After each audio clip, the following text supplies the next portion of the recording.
Hello everyone, कैसे हैं आप सब। स्वागत है आपका हमारी एक और नई यूट्यूब वीडियो में। आज के इस वीडियो में हम डिस्कस करेंगे क्लास 6 साइंस एनसीईआरटी का chapter number 9, that is the living organisms and their surrounding. Chapter actually हमारा ना ये काफ़ी बड़ा था, इसीलिए हमने इसको इतने पार्ट्स में डिवाइड करके इसकी वीडियोस बनाई हैं। चैप्टर के बारे में हमने बहुत सारी बातें जो हमारे प्रीवियस हम इसके 3 पार्ट में कवर कर चुके हैं। आज ये हमारा बस लास्ट पार्ट रहने वाला है। आज हम इस चैप्टर को ख़त्म कर देंगे। हमने देखा कि कैसे कैसे हमारे लिविंग ऑर्गेनिजम्स ने अलग अलग सिचुएशंस में खुद को रखा हुआ है, कैसे वो अलग अलग हैबिटेट में खुद को जीवित रख रहे हैं। हमने देखा कि उन सभी के पास कुछ ना कुछ अपने अलग डिफरेंट फीचर्स हैं, जिनकी वजह से वो वहाँ पे उन्होंने उन चीज़ों को अडेप्ट कर रखा है। फिर उसके बाद हमने देखा कि जितने भी लिविंग ऑर्गेनिजम्स हैं, क्या उनको फूड चाहिए? हाँ, तो हमें भी फूड चाहिए। आप जो ये सारी बातें होंगी कि लिविंग ऑर्गेनिजम्स के, अब हम पढ़ रहे हैं कैरेक्टरिस्टिक्स। सारे कैरेक्टरिस्टिक्स को अपने ऊपर भी आप अप्लाई करेंगे, क्योंकि हम भी क्या हैं, लिविंग बीइंग्स हैं, हम भी लिविंग ऑर्गेनिजम्स हैं। तो आप अपने ऊपर अप्लाई करेंगे और फिर आप उनके आंसर करेंगे कि हाँ भाई, ये जो लिविंग बीइंग्स हैं उनके अंदर ये हमारे कैरेक्टरिस्टिक्स होते हैं। हमने इसमें देख लिया जो पहला कैरेक्टरिस्टिक था हमारा कि फूड का, सभी लिविंग ऑर्गेनिजम्स को हमें फूड चाहिए। दूसरा हमने देखा कि भाई सभी लिविंग ऑर्गेनिजम्स की क्या होगी, एक हमारी प्रॉपर ग्रोथ होगी। हमने इसमें ह्यूमन का एग्जाम्पल देखा था कि कैसे हम एक छोटे से बच्चे होते हैं और कैसे फिर हम ग्रो करते करते अडल्ट होते हैं, अडल्ट होते होते फिर हम बुजुर्ग हो जाते हैं। नेक्स्ट हमारा आज जो हम स्टार्ट करेंगे वो हमारा होगा do all living things respire. क्या जितने भी सभी जो जीवित चीज़ें हैं वो सभी रेस्पायर करती हैं? रेस्पायर मीन्स क्या, सांस लेती हैं। इस पूरी प्रोसेस को हम बोलेंगे रेस्पिरेशन। रेस्पायर की प्रोसेस को हम बोलेंगे respiration. Do all living things respire, तो आप इसका आंसर अपने आप को सपोज करके दें। तो हाँ भाई, हम सबको क्या है, हम सबको नहीं, जितने भी लिविंग थिंग्स हैं उन सबको सांस लेने की आवश्यकता है। Can we live without breathing, क्या हम सांस लिए बिना रह सकते हैं? व्हेन वी इनहेल, जब हम सांस लेते हैं, इनहेल मतलब अंदर कोई चीज़ हम लेते हैं, हम जब एयर को अंदर लेते हैं, एयर मूव्स, अब जो हवा है वो कहाँ से आएगी, वो आती है हमारी आउटसाइड से और जाती कहाँ है, इनसाइड ऑफ दी बॉडी, बाहर से आके हमारे नोस्ट्रिल की हेल्प से अंदर जाती है। When we breathe out, जब हम सांस छोड़ते हैं, आप ये खुद करके भी देख सकते हैं। आप एक बार सांस लें तो आप देखेंगे आपकी नोस्ट्रिल से हवा जा रही है अंदर, और जब आप सांस छोड़ेंगे, when we breathe out, the air moves from inside our body to outside, तब हवा कहाँ जाएगी, तब हमारी हवा जाती है अंदर से बाहर की ओर। Breathing is part of a process called respiration. अब जो ब्रीथिंग है हमारा, ये किसका पार्ट है, ये हमारा रेस्पिरेशन एक प्रोसेस है। सांस लेने की जो पूरी प्रोसेस है उसको हम बोलेंगे रेस्पिरेशन। ब्रीथिंग भी उसी का एक पार्ट है। In respiration some of the oxygen of the air we breathe. अब मेनली हम क्या करते हैं भाई, जब हम रेस्पिरेशन प्रोसेस को करेंगे तो हम हवा को अंदर लेते हैं, जैसा कि हमने अभी देखा है। तो हम क्या करते हैं, ऑक्सीजन उसमें एयर में प्रेजेंट होती है, हम उसको इनहेल करते हैं और वो हमारा जो लिविंग बॉडी है उसको यूज़ करती है। We breathe out the carbon dioxide produced in the process. अब यही बताया गया, पूरी रेस्पिरेशन की प्रोसेस बताई गई है हमारी, कि जब हम सांस लेते हैं तो ऑक्सीजन को हम इनहेल करते हैं और कार्बन डाइऑक्साइड को हम छोड़ते हैं। The process of breathing in animals like cows, buffaloes, dogs और cats is similar to humans. अब ये हमारे जितने और काउज हैं, बैफेलोज हैं, डॉग हैं, हमारी कैट हैं, इनकी भी हमारे ही जैसी रेस्पिरेशन की प्रोसेस है। मतलब ये ऑक्सीजन को इनहेल करेंगे और हमारी कार्बन डाइऑक्साइड को ये छोड़ेंगे, हम ह्यूमंस की तरह। अब ये बोल रहे हैं कि आपने क्या कभी किसी दूसरे एनिमल को, किसी ऑर्गेनिज्म को सांस लेते हुए देखा है? क्या आपने उसकी मूवमेंट को ऑब्जर्व किया है? उसके एब्डोमेन की मूवमेंट को क्या आपने ऑब्जर्व किया है? तो अब हम देखेंगे कि जो रेस्पिरेशन है वो क्या है, नेसेसरी है सभी लिविंग ऑर्गेनिजम्स के लिए। अब It is through respiration that the body finally obtain energy from the food it takes. अभी हमारा सांस लेना भी उतना ही ज़रूरी है जितना कि फूड से हमें क्या मिलती है, एनर्जी मिलती है. अब कुछ जो एनिमल्स होंगे ना, उनका हमारा सांस लेने का जो तरीका होगा, मतलब रेस्पिरेशन का जो मैकेनिज्म होगा, वो काफ़ी डिफरेंट होगा उनका. जैसे कि हमारा एग्जाम्पल के लिए हम देखेंगे अर्थवॉर्म. अर्थवॉर्म अब कहाँ से ब्रीथ थ्रू देयर स्किन. अब जो अर्थवॉर्म होगा हमारा, वो अपनी स्किन की हेल्प से सांस लेता है. ऐसे ही हमने फिश के बारे में पढ़ा था कि फिश के पास होते हैं गिल्स. अब आप ना इनको लर्न कर लेंगे, ये आपके लिए एक एक नंबर के जो आपके क्वेश्चंस होते हैं उनमें ये आपके आ जाते हैं. उसके लिए हमारे इम्पोर्टेंट है कि जो अर्थवॉर्म है वो सांस लेता है अपनी स्किन से, और जो फिश है, हमारी फिशेज हैं, वो सांस लेती हैं गिल्स से. Do plants also respire. अब हमने देखा कि भाई क्या प्लांट भी सांस लेते हैं. Exchange of gases in plants mainly take place through their leaves. अब आपको ये भी याद रखना है कि जो प्लांट है ना, प्लांट में ये जो गैसेज का एक्सचेंज है कहाँ से होगा, उनकी लीव से, पत्तियों से. The leaves takes in air through tiny pores. अब ये हमने पढ़ा था कि जो लीव्स के अंदर जो टाइनी पोर्स होंगे ना, उनको हम बोलेंगे स्टोमेटा. हमने ये हमारी प्रीवियस चैप्टर्स में भी पढ़ा है कि उसको हम बोलते हैं stomata. They give out carbon dioxide to the air. अब ये क्या करती हैं, कार्बन डाइऑक्साइड को छोड़ती हैं. We learned that in sunlight, plants use carbon dioxide of air to produce their own food and give out oxygen. अब जो सनलाइट के प्रेजेंस में जो अपना ये भोजन बनाते हैं ना हमारे प्लांट्स, उसमें ये यूज़ करते हैं कार्बन डाइऑक्साइड का, और ऑक्सीजन ये हमारे लिए छोड़ देते हैं. Plant produce their food only during the daytime, whereas respiration intakes place day and night. अब यही बताया गया है कि जो ये फूड बनाते हैं ना, ये प्रोसेस तो ये करते हैं सिर्फ दिन में, और जो इनकी सांस लेने की जो पूरी प्रोसेस होगी ना, रेस्पिरेशन की जो प्रोसेस होगी, वो होती है दिन में भी और रात में भी. अच्छा, अब आपके किसी के दिमाग में क्वेश्चन अराइज हो रहा होगा कि ये सांस लेने का काम, ये फूड बनाने का काम सिर्फ दिन में ही क्यों करते हैं. बिकॉज हमारी दिन में ही क्या होती है, सनलाइट प्रेजेंट होती है, और इनको सनलाइट की नीड होती है अपना फूड प्रिपेयर करने के लिए. नेक्स्ट है हमारा, do all living things respond to stimuli. अब ये हम कैसे पता लगाएंगे. जैसे आप कहीं पे जा रही हैं, आपका किसी शार्प ऑब्जेक्ट के ऊपर पैर रखा गया, मतलब थोन, मतलब किसी कांटे पे आपने पैर रख दिया, तब क्या करेंगे, एकदम से अपने पैर को ऊपर की ओर खींचेंगे, उसको हटाएंगे. You suddenly move from a dark palace into bright sunlight. तो आप क्या करेंगी, आपकी आंखें क्या हो जाएंगी, एकदम ऑटोमेटिकली आपकी आंखें मूवमेंट करेंगी, इट मीन्स वो बंद हो जाएंगी.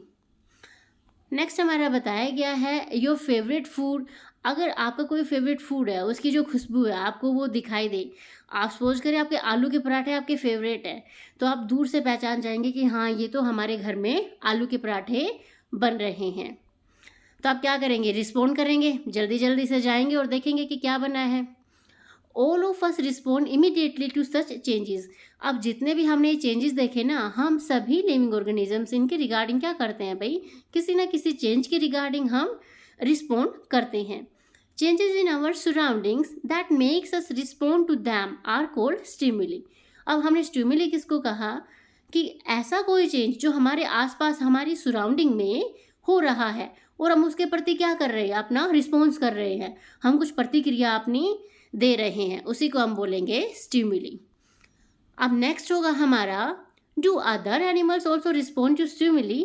अब ये पूछा गया है कि भाई अब हम दोनों का कंपेयर कर रहे हैं ना. अब हमारे जो ऑर्गेनिजम्स होंगे, एनिमल्स होंगे, observe the behaviour of animals when the food is served them, do you find them suddenly becoming active on seeing the food. अब ये बताया गया है कि ऐसा ही हमारा एनिमल्स में होगा, और सेम केस हमारा बर्ड्स में होगा, कि जैसे ही वो अपने फूड को देखेंगे तो वो उनके रिगार्डिंग रिस्पॉन्ड करेंगे. Do plants also respond to stimuli.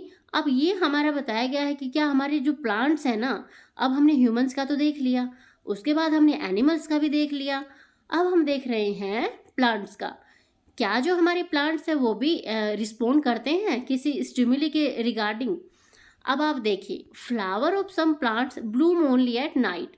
अब क्या करते हैं भाई, in some plants flowers close after sunset.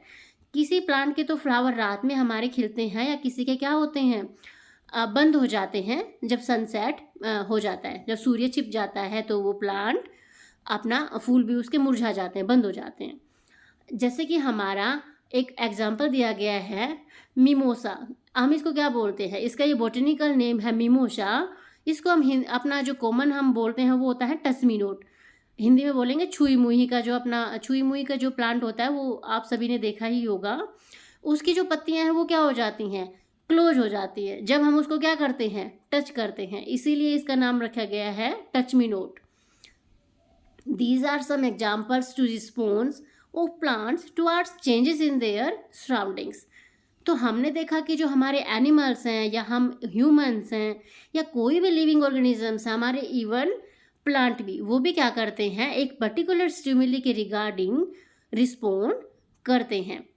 अब एक और एक्टिविटी बताई गई है, इसमें यही बताया गया है कि आपने क्या करना है, हमारा प्लांट का एक एग्जाम्पल दिया गया है कि आपने एक पौधे को रखना है, गमले के साथ रखना है एक जगह पे, और वहाँ एक खिड़की को खोल देना है, कमरे में रखना है, जहाँ से उस पर सूर्य की जो किरणें हैं वो आ रही हैं, सूर्य की जो रोशनी है, सनलाइट, वो उस पर पड़ रही है। तो थोड़े दिन में आप क्या ऑब्जर्व करेंगे, थोड़े दिन में आप ऑब्जर्व करेंगे कि जो वो प्लांट है ना, उसी डायरेक्शन में हमारा मूव करना स्टार्ट हो गया है। ये क्या है, स्टिमुली है, और ये प्लांट ने क्या किया, रिस्पॉन्ड करना स्टार्ट कर दिया है। इसी डायरेक्शन में ये ग्रो करना या फिर मूव करना या बैंड होना स्टार्ट हो जाएगा। तो इससे भी हमें पता चलता है कि जो प्लांट्स है ना, वो भी क्या करते हैं, रिस्पॉन्ड करते हैं किसी एक पर्टिकुलर स्टिमुली की ओर। नेक्स्ट हमारा क्या बताया गया है, all living organisms and excretion. अब ये बताया गया है कि जितने भी लिविंग ऑर्गेनिजम्स हैं ना, क्या वो एक्सक्रीशन की प्रोसेस करते हैं। अब आप अच्छा ऐसे समझे, एक्सक्रीशन हमारा क्या होगा, जो भी हमारी बॉडी में वेस्ट मटेरियल है ना, उसको थ्रू आउट करना, बॉडी से उसको बाहर निकालना, इसी को हम बोलते हैं एक्सक्रीशन। चलो अब इसको देख लेते हैं, इसमें क्या बताया गया है। All living things take food. अब ये तो आप जान ही गए हैं कि जितनी भी जो लिविंग थिंग्स होंगी ना, वो फूड तो कंज्यूम करते ही हैं। Not all that food is eaten is really used. अब जितना भी आप दिन में फूड खाते हैं, आप खुद से सपोज करें, वो ज़रूरी नहीं है कि सारा क्या हो जाए, यूज हो जाए आपकी बॉडी में। Only a part of it is utilise by the body. उसका कुछ हिस्सा ही क्या किया जाता है, बॉडी के द्वारा यूज़ किया जाता है। अब जो बाकी का हिस्सा बच गया वो क्या हुआ हमारे लिए, या आप ऐसे समझे हमारी बॉडी के लिए क्या हुआ, वो वेस्ट हुआ। अब जो चीज़ हमारी बॉडी के लिए वेस्ट होगी ना, बॉडी हमारी उसको बाहर निकालेगी, उसको थ्रू आउट बॉडी करेगी। Our body also produces some waste in other life process. अब जो हमारी बॉडी है ना, वो भी वेस्ट कुछ प्रोड्यूस करती है। The process of getting rid of these waste by the living organism is known as excretion. अब यही बताया गया है कि वो पूरी प्रोसेस जिसके अंदर हमारे लिविंग ऑर्गेनिजम्स वेस्ट मटेरियल को बॉडी से बाहर निकालते हैं, उसी को हम बोलेंगे एक्सक्रीशन। अब नेक्स्ट हमारा क्वेश्चन अराइज होता है कि जो प्लांट है क्या वो भी एक्सक्रीट करते हैं, उनमें भी क्या ही प्रोसेस होती है। तो आपका आंसर होगा यस, प्लांट में भी ये मैकेनिज्म होता है। Plants are a little different. अब प्लांट्स में हम अदर ऑर्गेनिजम्स की बजाय ये क्या होगा, थोड़ा सा अलग होगा। सम हार्मफुल और poisonous material do get produced in plants as waste. अब हम ह्यूमंस में तो जो हमने खाया पिया है वही क्या होगा, उसी में से कुछ वेस्ट निकलेगा हमारा। अब प्लांट्स में क्या होगा कि प्लांट्स में क्या होगा, पॉइजनस मटेरियल्स होंगे जो प्रोड्यूस होते हैं कहाँ पे, प्लांट में, वही होगा प्लांट का हमारा waste. Some plants find it possible to store the waste products with in their part in a way that they do not harm the plant as a whole. अब पूरा ना इसमें वही बताया गया है कि कुछ प्लांट्स हमारे ऐसे होंगे जो उसको स्टोर भी कर लेते हैं, बट किसी ऐसी जगह पे, ऐसे पार्ट में जो ताकि वो उनको हार्म ना करे। Excretion is another characteristics common to all living things. अब आपको ये तो पता ही है कि अब जो ये हम पढ़ रहे हैं ना, ये सारे क्या है हमारे कैरेक्टरिस्टिक्स हम देख रहे हैं इसके हमारे लिविंग ऑर्गेनिजम्स के, कि जितने भी हमारे लिविंग ऑर्गेनिजम्स होंगे वो क्या करेंगे, कि क्या क्या उनकी कैरेक्टरिस्टिक्स हमारी होंगी, ये सारी चीज़ें हम इसमें देख रहे हैं। नेक्स्ट जो हमारी कैरेक्टरिस्टिक होगी वो होगी do all living things reproduce there own kind. इसका क्या मतलब होगा, अब इसका मतलब होगा कि जितने भी लिविंग ऑर्गेनिजम्स हैं ना, क्या वो अपने ही जैसे किसी एक को प्रोड्यूस करते हैं? क्या वो अपने ही जैसे किसी दूसरे ऑर्गेनिज्म को क्या करते हैं भाई, जन्म देते हैं या पैदा करते हैं? तो इसका भी आंसर क्या होगा? हाँ भाई, इसका आंसर भी यस होगा कि वो ऐसा करते हैं। Have you ever seen a nest of some birds like pigeon? आपने कभी कबूतर का घोंसला देखा ही होगा कभी ना कभी तो। many birds lay their eggs in the nest. अब बहुत सारे ऐसे पक्षी हैं, बहुत सारे ऐसे बर्ड्स हैं जो घोंसले में अपने अंडे देते हैं। अब उनके कुछ एग्स क्या होते हैं, हैच वो करते हैं और वो क्या बन जाते हैं, नए बर्ड्स में कन्वर्ट हो जाते हैं। जैसा कि देखो आपको फिगर में बताया गया है, यहाँ पे इस बर्ड ने अपने अंडे दिए और यहाँ पे क्या हो गए हैं, वो बड़े बन गए हैं। इसी के जैसे वो आगे जाके बन जाएंगे। Animals produce their own kind. अब आपने एनिमल्स में भी देखा होगा, इसमें हमारा एग्जाम्पल दिया गया है डॉग का, कैट का एंड बेफेलो का। यहाँ पे आप देख पा रहे हैं, डॉग है, ये हमारी कैट है, ये हमारा बेफेलो है। तो इससे भी हमें क्या पता चलता है कि जो सभी लिविंग ऑर्गेनिजम्स है ना, वो अपने ही जैसा एक यंग वंस वो प्रोड्यूस करते हैं। अब आप ह्यूमंस का ही देखिए, हम ह्यूमंस भी तो करते हैं ऐसा ही। अब हमारा प्लांट का एग्जाम्पल दिया गया है कि प्लांट में भी जो हमारी सेम प्रोसेस है ना, वो ही होती है। A seed from A plant germinates into a new plant. अब आप एक बीज को बोते हैं, ये आप बीज था और इससे हमारा क्या ग्रो हो गया, ये पूरा एक हमारा प्लांट बन गया। नेक्स्ट हमारा होगा, एक एक्टिविटी बताई गई है, activity number 5, take a cutting from a rose और ए मेहंदी प्लांट। अब आपने क्या करना है, एक रोज़ की टहनी लेनी है या फिर मेहंदी प्लांट के कट करके उसको क्या करना है, मिट्टी में आपको फिक्स कर देंगे, उसको आप वाटरिंग करेंगे, लगातार आप उसको पानी देते रहेंगे, तो फिर क्या होगा, एक नया प्लांट हमारा ग्रो कर जाएगा। तो इसको भी हम क्या बोलते हैं, living things produce more of their own kind through reproduction. It take place in many different ways और डिफरेंट ऑर्गेनिजम्स। अब वही बताया गया है कि हमारे जितने भी लिविंग ऑर्गेनिजम्स होंगे ना, वो रिप्रोड्यूस करते हैं अपने ही जैसा यंग वंस, या अपने ही जैसे वो बच्चों को, या प्लांट्स है तो प्लांट को, या फिर हमारे एनिमल्स को जन्म देते हैं, प्रोड्यूस करते हैं। नेक्स्ट जो हमारा टॉपिक होगा वो होगा do all living things move. अब ये हमारा एक और कैरेक्टरिस्टिक के बारे में बात की गई है कि जितने भी हमारे लिविंग ऑर्गेनिजम्स होंगे क्या वो सभी मूव करते हैं। तो चैप्टर 8 था, उसमें आपने डिस्कस किया था, अलग अलग एनिमल्स के मूव करने के तरीके हमने देखे थे। They move from one place to another and also show other body movements. अभी क्या करते हैं भाई, आप अपने आप से, मैंने चैप्टर की स्टार्टिंग में आपको बताया था, वीडियो की स्टार्टिंग में, कि आप अपने आप को अज्यूम करेंगे तो आपको सारे आपके क्वेश्चंस के आंसर आपको मिलेंगे। तो आप अब देखेंगे आप क्या मूव करते हैं, तो यस आप मूव करते हैं। तो जितने भी लिविंग ऑर्गेनिजम्स होंगे वो क्या करेंगे, मूव करेंगे। अब प्लांट का क्या रहेगा, अब हर एक चीज़ में आपने देखा होगा, हर एक कैरेक्टरिस्टिक में हमने क्या देखा है, प्लांट के बारे में हमने ज़रूर जाना है। What about plants, do they also move. अब प्लांट का पूछ रहे हैं कि अभी प्लांट भी मूव करते हैं। Plants are generally anchored in soil so they do not move from one place to another. अब क्या बताया गया है कि भी जो प्लांट्स है ना, एक जगह से जैसे हम ह्यूमंस जाते हैं चल के, वैसे तो नहीं जाते हैं ये, बट एक डिफरेंट वे से ये मूव करते हैं।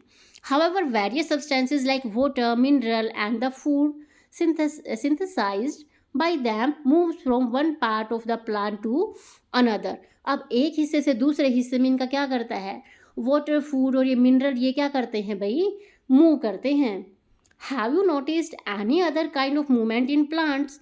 क्या आपने कोई और मूवमेंट नोटिस किया है प्लांट में, ओपनिंग और क्लोजिंग ऑफ फ्लावर्स। हाँ, ये आपने ऑब्जर्व की होगी, जैसा कि हम पहले ही पढ़ के आए हैं कि सनसेट के टाइम मोस्टली जो हमारे प्लांट्स होंगे उनके फ्लावर्स क्लोज हो जाते हैं।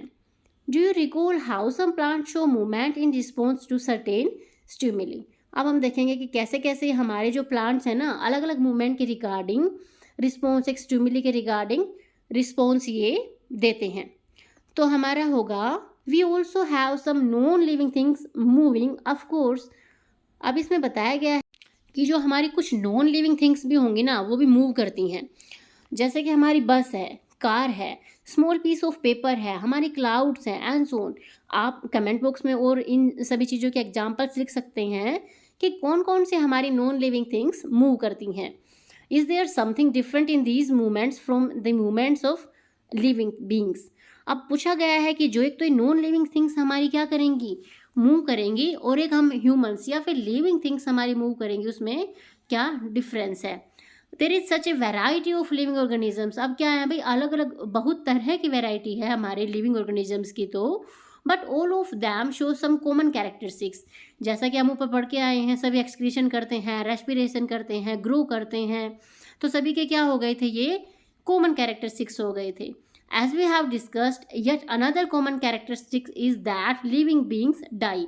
अब हमने देखा कि इतनी सारी चीज़ें तो हमने कर ली, हमने ग्रो कर लिया, रेस्पिरेशन कर लिया, एक्सक्रीशन कर लिया, मूवमेंट कर ली, उसके बाद हम क्या होगा भाई, सभी लिविंग ऑर्गेनिजम्स के एक स्पेशल कैरेक्टरिस्टिक और होगी, वो होती है डाई। सभी लिविंग ऑर्गेनिजम्स जो मतलब जो जीवित है वो क्या होगा भाई, कभी ना कभी तो वो मरेगा, वो डाई हो जाएगा। Organisms types can survive over thousands of years only if they reproduce their own kind। अब बताया गया है कि वही हजारों लाखों सालों तक वही जिंदा रहेगा जो रिप्रोड्यूस करेगा अपने ही जैसे यंग वंस को। वन सिंगल ऑर्गेनिज्म में डाई विदाउट एवर रिप्रोड्यूसिंग। अगर आप सपोज करें एक ऑर्गेनिज्म है, वो मर गया, उसने अपने ही जैसे किसी को रिप्रोड्यूस नहीं करा, तो क्या होगा, उस टाइप का जो ऑर्गेनिज्म है वो तो एग्जिस्ट ही नहीं करेगा ना, या एग्जिस्ट थोड़े टाइम के लिए वो करेगा। तो ये हमें समझाने की कोशिश की गई है यहाँ पे। We see that all living things seem to have some common characteristics. अब हम कुछ और कॉमन कैरेक्टरिस्टिक्स देख लेते हैं। वो अब तक जो हमने पढ़ी थी ना, उन्हीं को हम क्या कर रहे हैं, समराइज कर रहे हैं। जैसे कि हम सभी को क्या चाहिए, फूड चाहिए, सभी हम क्या लेंगे भाई, रेस्पायर करेंगे, सांस लेंगे, रिस्पॉन्ड करेंगे स्टिमुली के रिगार्डिंग। वो एक अलग बात है कि सभी की एक अलग अलग पर्टिकुलर स्टिमुली होंगी, उन्हीं के रिगार्डिंग हम क्या करते हैं, रिस्पॉन्स करते हैं, रिप्रोड्यूस करते हैं, अपने ही जैसे यंग वंस को हम जन्म देते हैं, मूवमेंट को शो करते हैं और ग्रो भी करते हैं हम लिविंग बींग्स, और डाई, लास्ट हमारा स्टेप होता है die. Do we find some non living things that also show some of these characteristics. जैसे कि हमने देखा कि जो कार है, बाइसिकल है, हमारी घड़ी है, पानी है जो रिवर में, नदी में बह रहा है, वो भी क्या करता है भाई, मूव करता है। बट उनके मूवमेंट में और हम लिविंग बींग्स के मूवमेंट में क्या है भाई, डिफरेंस है। हमारा मून भी स्काई में एक जगह से दूसरी जगह क्या करता है, मूव करता है। हमारे जितने भी आसमान में बादल हैं वो भी क्या करते हैं, साइज में बड़े होते हैं और वो भी मूव करते हैं। We ask ourselves, do these objects also show all the characteristics of living things? अब भाई लिविंग थिंग्स में और नॉन लिविंग थिंग्स में अगर डिफरेंस क्या हुआ, अगर उनके हमारे सभी कैरेक्टर सेम हो गए तो। अब जनरल, अगर इन जनरल हम समझे, something that is living may have all the characteristics that we have discussed. अब हमने लिविंग के तो कैरेक्टरिस्टिक्स देख लिए, non livings may not show all these characteristics at the same time. अब आप देखिए, ग्रोथ हम ह्यूमंस की होती है बट नॉन लिविंग थिंग्स की नहीं होती। रेस्पायर हम ह्यूमन बीइंग करते हैं या फिर हम लिविंग बीइंग करते हैं और नॉन लिविंग बीइंग नहीं करते। डाई भी हमारी एक प्रोसेस का हिस्सा है, उनका नहीं है। Is this always true? Do we always find that living things definitely show all the characteristics of the living that we have discussed. अब हमने जो ऊपर जितने भी कैरेक्टरिस्टिक डिस्कस किए हैं ना, लिविंग थिंग्स से सारे कैरेक्टरिस्टिक्स ऑलमोस्ट परफॉर्म हम करते हैं। Do we always find that non living things में show only some of these characteristics and never all of them. जितने हमने कैरेक्टरिस्टिक ऊपर डिस्कस किए हैं, ये नॉन लिविंग थिंग्स ये सभी के सभी कभी भी नहीं कर सकते हैं। अब इस बात को समझाने के लिए हमें एक एग्जाम्पल बताया गया है। आप क्या करें, कंसिडर एनी सीड शेप मूंग। आपने मूंग लिया, इट इज़ लिविंग। क्या अब ये लिविंग है? It can stay in a shop for months. कुछ महीनों तक ये कि दुकान में रहा, and not show any growth, इसने कोई ग्रोथ ही नहीं दिखाई, और some of the other characteristics of life को, और इसने कुछ दिखाया ही नहीं ना तो इसने रेस्पायर करा, ना इसने ग्रोथ दिखाई, ना ये डाई हुआ। However we bring the same seeds and plant in it soil. अब हम क्या करेंगे, इसी बीज को हम मिट्टी में बो देंगे, ठीक है, हम इसको वाटरिंग करेंगे, इसको पानी देंगे, तो ये क्या होगा, पूरा प्लांट ये बड़ा हो जाएगा। Did the seed need food, did it excrete, अब क्या करेगा ये, एक्सक्रीशन करेगा, ये इसमें क्या होगी भाई, पूरी प्रोसेस हमारी होगी। तो यही सारी इसमें चीज़ें बताई गई हैं। We see that there can be cases when we can't easily say that the thing has all the characteristics that we have discussed for it to be called living। अब आपको लिविंग की कुछ कैरेक्टरिस्टिक्स, कुछ का हमने mostly इसमें discuss की हैं। चैप्टर हमारा ये काफ़ी लंबा है, इसीलिए आपको इस वाले लास्ट का जो पैराग्राफ था इसमें आपको थोड़ी कन्फ्यूजन भी हो रही होगी, बट मैं आपको थोड़ा समझा देती हूँ। इसमें हमारा यही बताया गया है कि लिविंग और नॉन लिविंग में हमारे कुछ डिफरेंस होते हैं। नॉन लिविंग हमारा ग्रो नहीं करेंगे, लिविंग ग्रो करेंगे, वो रेस्पायर नहीं करेंगे। नॉन लिविंग, लिविंग हम रेस्पायर करेंगे, वो एक्सक्रीट नहीं करेंगे, और हर लिविंग होंगे वो एक्सक्रीट करेंगे। वो रिप्रोड्यूस नहीं करेंगे और हम लिविंग्स रिप्रोड्यूस करेंगे। वट देन इज लाइफ, तो अब जीवन क्या है। लास्ट में हम घूम फिर के आए हैं इसी कंक्लूजन पे, तो कि फिर जीवन क्या है। इतनी सारी चीज़ें हमने डिस्कस की हैं इस चैप्टर में, इतनी अलग अलग हैबिटेट को देखा है, अलग अलग ऑर्गेनिजम्स को देखा है। अब लास्ट में यही क्वेश्चन अराइज हुआ कि तो फिर जीवन क्या है। अब क्या करें, आप अपने हैंड को पुश करें deep inside a sack of wheat. अब जो गेहूं की जो बोरी है ना, शैक ऑफ वीट मीन्स गेहूं की जो बोरी है, उसमें आप अपने हाथ को डालें तो क्या होगा, आपको थोड़ा गर्म सा फील होगा। There is some of heat being produce inside the sack of wheat. अब जो अनाज की जो बोरी है हमारी गेहूं की, उसमें क्या है, कुछ हीट हमारी प्रोड्यूस हो गई है। द सीड्स रेस्पायर, अब क्या कर रहे हैं भाई, and in that process give out some heat. जो हमारे बीज है ना वो सांस ले रहे हैं, और इसी से क्या प्रोड्यूस हो रही है, हमारी हीट प्रोड्यूस हो रही है। We see that respiration is a process that take place in seeds even when some of other life process may not be very active। तो इस पूरी प्रोसेस से हमने क्या सीखा कि जो रेस्पिरेशन है ना, एक ऐसी प्रोसेस है कि जो बीज है ना, हमारा सीड है, वो भी इसको करता है, भले ही वो कोई और प्रोसेस को ना करे। जैसा कि आप यहाँ पे कंफ्यूज हो रहे थे, हमने एक मूंग का बीज था, वो दुकान में रहा, ऐसे रहा वैसे रहा, तो अब हमसे क्या पता चलता है कि वो सांस तो वही ले रहा है, रेस्पिरेशन तो वो कर रहा है। We see that respiration is a process that take place in seeds even when some of the other life process may not be very active. तो अब घुमा फिरा के वही बताया गया है कि भाई रेस्पिरेशन तो चल ही रहा है उसमें, चाहे भले ही वो बाकी जो एक हमारा सीड है वो कोई और प्रोसेस कर रहा हो चाहे ना कर रहा हो। It may not be very easy to answer our question what then is life. अब आप कमेंट बॉक्स में बताएं कि व्हाट देन इज लाइफ, तो फिर जीवन क्या है। कमेंट बॉक्स में आप इसका आंसर करेंगे, आपने अपने अकॉर्डिंग, अपने पॉइंट ऑफ व्यू आप इसमें रखेंगे। However looking at all the diversity of living beings around us, हमने तो क्या कंक्लूजन निकाला है, पूरा लेसन हमने पढ़ के क्या कंक्लूजन निकाला है अब तक, कि जितनी भी चीज़ें हम अपने आसपास देख रहे हैं ना डाइवर्सिटी में, जितने भी लिविंग बीइंग्स हम हमारे आसपास देख रहे हैं, we can conclude that life is beautiful. हमने तो पूरा चैप्टर पढ़ के जितनी भी हमने चीज़ें जानी उनके अकॉर्डिंग हम तो बोल रहे हैं लाइफ इज़ ब्यूटिफुल, जीवन क्या है, बहुत ही सुंदर है। तो कैसी लगी आपको वीडियो, कमेंट करके ज़रूर बताना। अच्छी लगी हो तो अपने फ्रेंड्स के साथ भी शेयर करना और चैनल को सब्सक्राइब करना। अगर आपको क्वेश्चन आंसर की वीडियो चाहिए तो आप कमेंट कर सकते हैं, फिर मैं नेक्स्ट वीडियो में आपके लिए क्वेश्चन आंसर लेके आऊँगी। कौन से चैप्टर के क्वेश्चन आंसर से हम स्टार्ट करें वो भी आप कमेंट बॉक्स में बताना। Thanks for watching, thank you.